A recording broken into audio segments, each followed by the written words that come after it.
And I call up France, Macron, whose wife treats him extremely badly.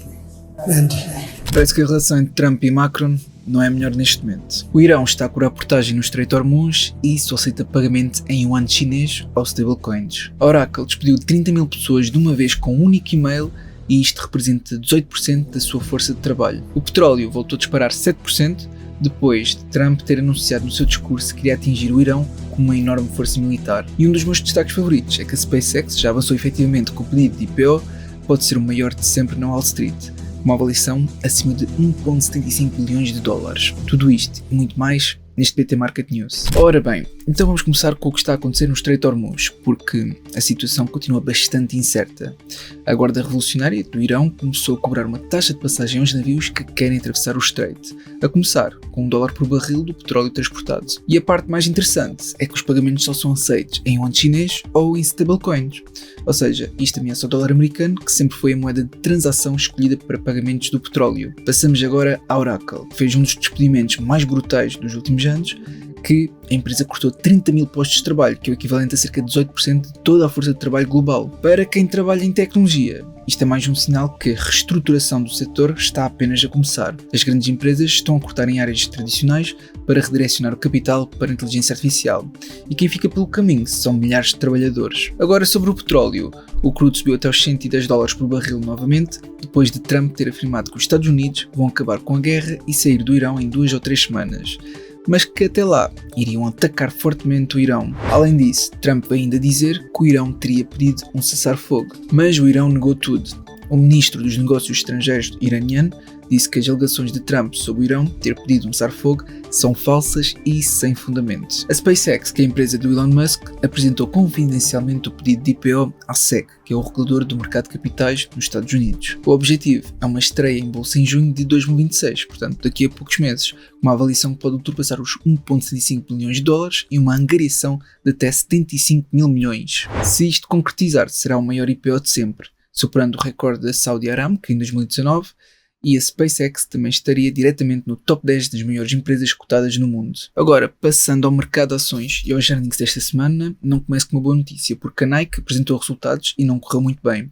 As ações caíram 9% depois da empresa ter divulgado perspectivas fracas, uma queda esperada de 20% nas vendas na China. A recuperação da marca está a demorar mais do que o mercado esperava, e a fraqueza no mercado chinês está a anular os ganhos na América do Norte. Entretanto, na China, a empresa de inteligência artificial Zip viu as ações dispararem 35% depois de duplicar as receitas no primeiro relatório de resultados desde o IPO. Enquanto a inteligência artificial americana enfrenta questões de valorização, a AI chinesa está a crescer a um ritmo agressivo. E as ações de energia estão a ter um melhor ano desde os anos 70. O S&P 500 está a cair 7% no ano, mas o setor energético já está a subir mais de 80%. A Equinor lidera com uma subida de mais de 80%, seguida da Petrobras com 75% e a Ocidental com 61%.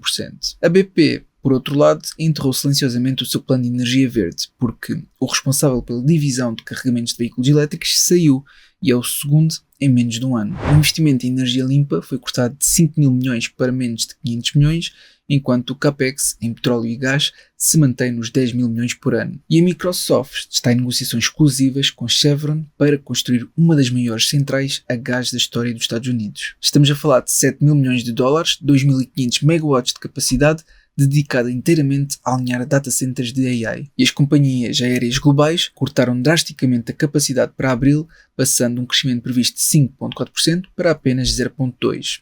Depois dos preços do combustível da aviação terem duplicado por causa da guerra no Irão. Aproveito também para agradecer à Frente de Fora por apoiar este vídeo, onde é possível investir em vários instrumentos financeiros, como ações, ETFs e por aí fora, em bolsas como Nasdaq, New York Stock Exchange, entre outras. Ele também tem várias ferramentas que permitem auxiliar na análise. Relativamente ao panorama económico mundial, pelo menos o indicador industrial dos Estados Unidos ficou nos 52,7 em março, que é acima dos 52,5 esperados, e marca o terceiro mês consecutivo acima dos 52. Só para perceberes o que eu estou aqui a dizer, porque é normal não perceber diretamente estes números, mas tudo acima de 50 significa expansão.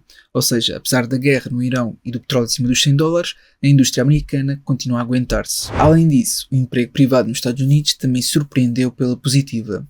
O relatório de março mostrou 62 mil novos postos de trabalho, que é acima dos 40 mil esperados. As vendas a retalho nos Estados Unidos também subiram 0,6% em fevereiro, que é o melhor resultado em 7 meses e acima do esperado. Por outro lado, as expectativas de inflação estão a subir, como já esperávamos, porque os consumidores americanos esperam agora uma inflação de 6,2%, que é uma subida de 0,7 pontos percentuais em março, e representa o valor mais alto desde agosto de 2025. E o Tesouro americano fez a maior recompra de dívida da história, comprando 15 mil milhões de dólares da sua própria dívida para melhorar a liquidez do mercado. Quanto ao petróleo, a produção da OPEP colapsou em março para 21,6 milhões de barris por dia, que é uma queda de 7,3 milhões face a fevereiro. Só para teres uma noção, é um nível mais baixo desde junho de 2020 e, se excluirmos a pandemia, o mais fraco desde os anos 80. E nos Estados Unidos, a gasolina ultrapassou os 4 dólares por galão, algo que não acontecia desde 2022. Passando agora à geopolítica, o Irão declarou que o Estreito de Hormuz será controlado pelo Irão e por Oman.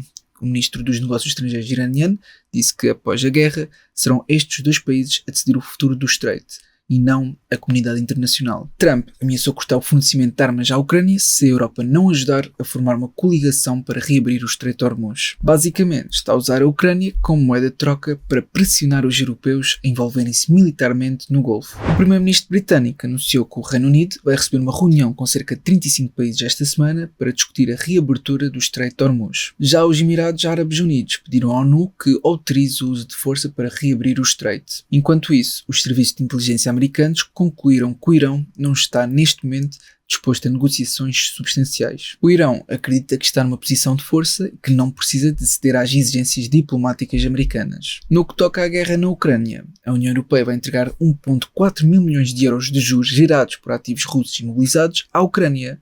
E esta já é a quarta tranche de lucros excepcionais dos ativos congelados do Banco Central da Rússia. E Zelensky disse ter tido uma boa conversa com os enviados americanos e com o secretário-geral da NATO, chegando a um acordo para reforçar as garantias de segurança na Ucrânia. No mundo das criptomoedas, a Drift Protocol, uma das maiores plataformas DeFi na rede Solana, foi hackeada em mais de 220 milhões de dólares.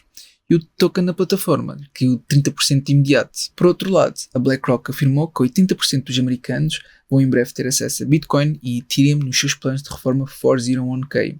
Se isto concretizar, é uma porta de entrada massiva de capital institucional no mercado de cripto. E o Tesouro americano começou oficialmente a implementar regras do Genius Act, que é a primeira lei federal sobre stablecoins na história dos Estados Unidos. Por último, nas novidades de cripto, a FTX iniciou os pagamentos de 2,2 milhões de dólares aos credores. No que toca ao mercado acionista, o índice Buffett mostra uma ligeira recuperação agressiva, depois dos mercados terem feito uma grande correção. E quanto ao índice do medo e da ganância, continuamos em níveis de medo extremo, mesmo depois dos mercados terem recuperado ligeiramente. Agora, sobre Portugal. O país superou a média da União Europeia no emprego, mas mantém a lanterna vermelha nas baixas qualificações. É verdade que temos mais gente a trabalhar, mas com um nível de formação que continua a ser dos mais baixos da Europa, o que limita a produtividade e os salários. O consumo de eletricidade atinge o valor mais elevado de sempre para um primeiro trimestre em Portugal, uma subida de 3,8% face ao mesmo período do ano passado. E o mercado automóvel cresceu 8,8% no primeiro trimestre, com os portugueses a continuarem a comprar carros, apesar do contexto económico mais difícil. Por último, voltamos à discussão da reforma antecipada de Mário Centeno, que se reformou com 59 anos e com 72% do último salário,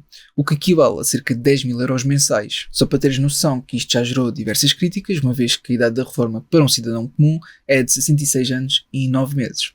E, tal como sabes, tenho a série de reformar cedo para nos ajudar a antecipar. Portanto, não contar com a segurança social. Eu realmente espero que este vídeo tenha sido útil. Se for, não te esqueças de colocar um gosto para apoiar. E até uma próxima.